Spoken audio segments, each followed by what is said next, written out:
ಮಾಮದಾಪುರ ಶ್ರೀಗಳಿಗೂ ಮತ್ತು ನಮ್ಮ ಗುಣದಾಳ ಶ್ರೀಗಳು ಶರಣೆಂದು ಆತ್ಮೀಯ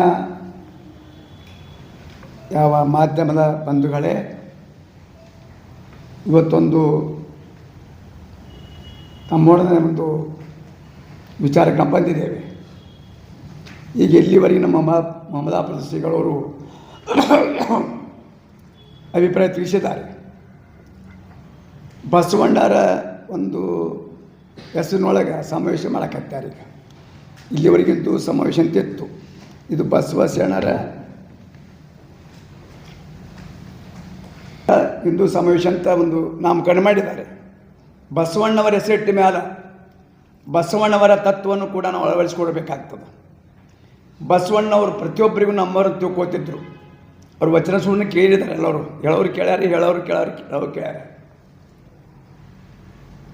ಇವನಾರವ ಇವನ ನಿರಸಯ್ಯ, ಇವನಮ್ಮವ ಇವನ ನಿರಸಯ್ಯ, ಕೂಡಲ ಸಂಗಮ ದೇವ ನಿಮ್ಮ ಮನೆಯ ಮಗಂದೇನಂತ ತಿಳ್ಕೊಂಡು ಆ ಆತ್ಮೀಯತೆಯನ್ನು ಕಂಡಂಥವ್ರು ಯಾರಂದರೆ ಬಸವಣ್ಣವರು.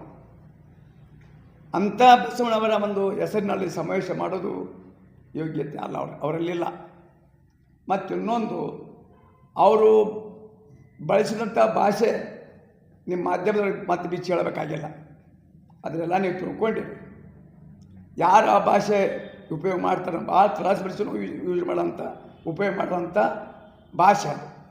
ಅದಕ್ಕಂತೇಳಿನೇ ಇವತ್ತು ನಮ್ಮ ಘನ ಸರ್ಕಾರ, ಇದು ನಮ್ಮ ಕೋರ್ಟು, ಇವತ್ತು ಸುಪ್ರೀಂ ಕೋರ್ಟ್ ಇರ್ಬೋದು, ಯಾವ ಹೈಕೋರ್ಟ್ ಇರ್ಬೋದು, ಸಿವಿಲ್ ಕೋರ್ಟ್ ಇರ್ಬೋದು, ಎಲ್ಲ ಕೋರ್ಟ್ ಚೀಮಾರಿ ಹಾಕಿದ್ದು ಅಲ್ಲಿ ವಿಚಾರ ಮಾಡಿ ಹಾಕಿದ್ದಾರೆ. ಅವ್ರು ಏನು ಹೇಳಿದಾರ, ನಿನ್ನ ಸ್ಥಾನಕ್ಕೆ ಯೋಗ್ಯ ಅಲ್ಲ ಭಾಷೆ, ನೀವು ಸುಮ್ಮ ಮಡ್ದಾಗ ಕುಂತು ಧ್ಯಾನ ಮಾಡಂತುಂಡು ಆದೇಶ ನೀಡಿದ್ದಾರೆ. ಯಾವ ಸುಪ್ರೀಂ ಕೋರ್ಟು, ಹೈಕೋರ್ಟು ಅದನ್ನು ಅರ್ಥ ಮಾಡಿಕೊಳ್ಬೇಕು. ಎಲ್ಲ ಥರ ವಿಚಾರ ಮಾಡಿ ಅದು ಆದೇಶ ನೀಡಿದ. ಅದನ್ನು ವಿಚಾರ ಮಾಡಿದಂಥ ನಮ್ಮ ಜನ, ಅದಕ್ಕೆ ಬೆಲೆ ಕೊಡಿದಂಥ ಜನ, ಕೆಲವು ಜನ ಅವ್ರಿಗೆ ಬೆನ್ನು ಹತ್ತಿರಬಹುದು. ಇದು ರಾಜಕೀಯ ಮಾಡಬಾರ್ದ್ರಲ್ಲಿ, ಧರ್ಮದ ರಾಜಕೀಯ ಧರ್ಮ ಇರಬೇಕು, ಧರ್ಮದ ರಾಜಕೀಯ ಬರಬಾರ್ದು. ಇಂದಿನ ಇತಿಹಾಸ ಹೇಳ್ತದೆ. ಅದಕ್ಕಾಗಿ ಇವತ್ತು ನಮ್ಮ ಮಾಮದಾಪುರ ಸವಿಸ್ತರವಾಗಿ ತಿಳಿಸಿದ್ದಾರೆ. ಇದು ಒಳ್ಳೆಯ ಸ್ವಾಮಿಗಳಿದ್ರೆ ಭಾಗವಹಿಸುವಂಥದ್ದು ಆ ಕಾರ್ಯಕ್ರಮ ಅದು ಅಲ್ಲ. ಅಕಸ್ಮಾತ್ ಅದರಲ್ಲಿ ಭಾಗವಹಿಸಿದ ಸ್ವಾಮಿಗಳು ಅಷ್ಟು ಯೋಗ್ಯರಂತ ನಾವು ಭಾವಿಸ್ಕೊಳ್ಬೇಕಾಗ್ತದೆ. ಈಗ ಕೆಲವು ಮಂದಿ ನಮ್ಮ ಸ್ವಾಮಿಗಳವರು ಅವರಿಗೆ ಪ್ರತಿಭಟನೆ ಹೇಳಿಕೊಡುವಂಥ ಸಮಯದೊಳಗೆ ಅವ್ರ ಭಾಷೆಯಲ್ಲಿ ಹೇಳಿಲ್ಲ. ಯಾಕಂದ್ರೆ ಅವರಂಥ ಮೂರ್ಖರು ಆಗ್ಬಿಡಂತ ತೊಗೊಂಡು ಹೇಳಿಲ್ಲ. ಪ್ರತಿಭಟನೆ ಹೇಳುವಂಥ ಪ್ರಸಂಗದೊಳಗೆ ಅವ್ರ ಭಾಷೆ ಉಪಯೋಗ ಮಾಡಿಲ್ಲ. ಇವರು ಅವರಿಗೆ ಭಾಳ ಗೌರವದಿಂದ ಹೇಳ್ಯಾರ ಬುದ್ಧಿ. ಆದರೆ ಅವ್ರು ಇನ್ನೂ ಬಿಟ್ಟಿಲ್ಲ. ಮತ್ತು ಇನ್ನೊಂದು ಮಾತು ಹೇಳ್ತಾರೆ, ಅವರು ನಡೆದಾಡ್ದು ದೇವ್ರಂತ ತಿಳ್ಕೊಂಡು ನಾವೆಲ್ಲ ಅಂತೇವೆ. ಯಾರಿಗೆ? ಸಿದ್ದೇಶ್ವರದ ಸ್ವಾಮಿಗಳಿಗೆ. ಇವರೇನಂತಾರ, ಅವರು ಸಿದ್ದೇಶ್ವರದಲ್ಲಿ ಬೆಳೆದಾರಂತ, ಸಿದ್ದೇಶ್ವರ ಅವ್ರಿಗೆ ಇದನ್ನ ಕಳಿಸ್ಯಾರಂತ, ಅವ್ರು ಹಿಂಗೆ ಬೆಳೆಸ್ಯಾರ ಅಂತ ಹೇಳಿಕೆ ಕೊಟ್ಟಾರ. ನೀವೆಲ್ಲ ಕೇಳಬೇಕು.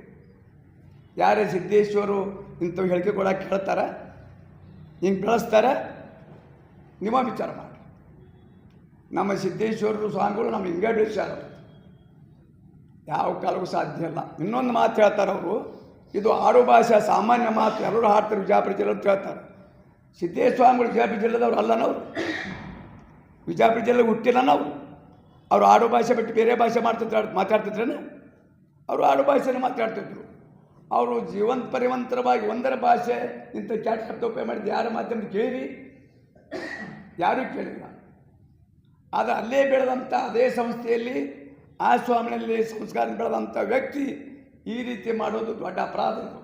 ಆ ಸಿದ್ದೇಶ್ವರ ಸ್ವಾಮಿ ಅವಮಾನ ಮಾಡಿದಂಗೆ ಇವನು. ಅದಕ್ಕಾಗಿ ನಾವು ಹೆಚ್ಚಿಗೆ ಹೇಳೋದಿಲ್ಲ, ಮಾರ್ಗ ಸರಿಯಿಲ್ಲ. ಸೊಳಗೆ ಪೂಜ್ಯರ ಪ್ರೇಮಿಸಿ ನಾನು ಬಂದಿದ್ದೇನೆ. ಇದು ನಾ ಹೇಳೋದಿಷ್ಟೇ, ಎಲ್ಲ ಸ್ವಾಮಿಗಳಿಗೆ ನಿಜವಾಗೂ ನಿಮ್ಮ ಸ್ವಾಮಿತ್ವ ಇತ್ತು. ಆನಂದ ಕುಮಾರಸ್ವಾಮಿಯಲ್ಲ ಭಕ್ತಿ ಇತ್ತು. ಆನಂದ ಕುಮಾರಸ್ವಾಮಿಯಿಂದ ನೀವೇನು ಸಂಸ್ಕಾರ ಪಡೆದಿದ್ರಿ, ಅಲ್ಲ ಅನ್ನಪ್ರಸಾದ ಸ್ವೀಕಾರ ಮಾಡಿದ್ರಿ ಅಂತಂದ್ರೆ ಯಾರು ಹೋಗ್ತಕ್ಕದ್ದಲ್ಲ ಅಂತ ನಾ ಆದೇಶ ಅಲ್ಲ, ವಿನಂತಿ ನಂದು. ಹೋಗಬಾರ್ದು ಕೂಡ ನಂದು ಇದು ಆದೇಶ. ಅಪ್ಪಣೆ ಅಂತ ತಿಳ್ಕೊಬೇಡ್ರಿ. ನಾನು ಮನವಿ ಮಾಡಿಕೊಳ್ತೇನೆ. ನಮ್ಮ ಜಿಲ್ಲಾದವ್ರಿರ್ಬೋದು, ಬೇರೆ ಜಿಲ್ಲಾದವ್ರಿರ್ಬೋದು, ಎಲ್ಲ ಸ್ವಾಮಿಗೆ ಮನವಿ ಮಾಡ್ಕೊಳ್ತೀನಿ. ಅದಕ್ಕೆ ಆ ಸ್ವಾಮಿಗಳ ಭಾಗವಹಿಸಿ ಆದಷ್ಟು ಸಮಾಜವನ್ನು ಕಲುಷಿತ ವಾತಾವರಣಕ್ಕೆ ತರಬಾರ್ದು ಅಂತ ಹೇಳ್ತಿದ್ದಾರೆ. ಇವತ್ತು ಕೆಲವು ಮುಂಚೆ ಇರ್ತಕ್ಕಂಥ ಮಠಾತ್ಮಕ ಒಕ್ಕೂಟದಲ್ಲಿರ್ತಕ್ಕಂಥವು ಕೂಡ ಎಚ್ಚರಕೊಳ್ಬೇಕೀಗ. ಬರೀ ಇಲ್ಲೇ ನಾವು ಇಷ್ಟ ಮಾಡಿದ್ರೆ ಉಪಯೋಗ ಇಲ್ಲ.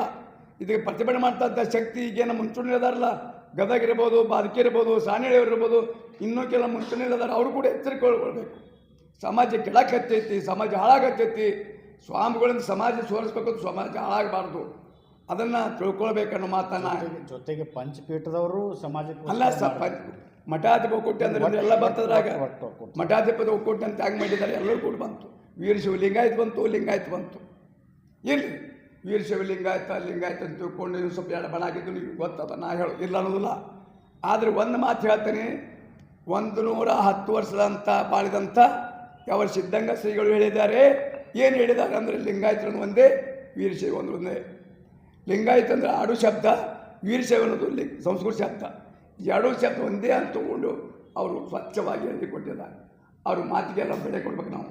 ಅದಕ್ಕಾಗಿ ವೀರಶೈವ ಲಿಂಗಾಯತ ಬೇರೆ ಬೇರೆ ಅಲ್ಲ, ಎರಡೂ ಒಂದೇ ಮಾತನ್ನು ಸರ್ವರು ತಿಳ್ಕೊಬೇಕಂತ ಹೇಳಿ ಮತ್ತೊಬ್ಬರಿಗೆ ಮತ್ತೊಮ್ಮೆ ಶುಭ ಕೋರಿ ನಾನು ಮಾತನ್ನು ಮುಗಿಸ್ತೇನೆ.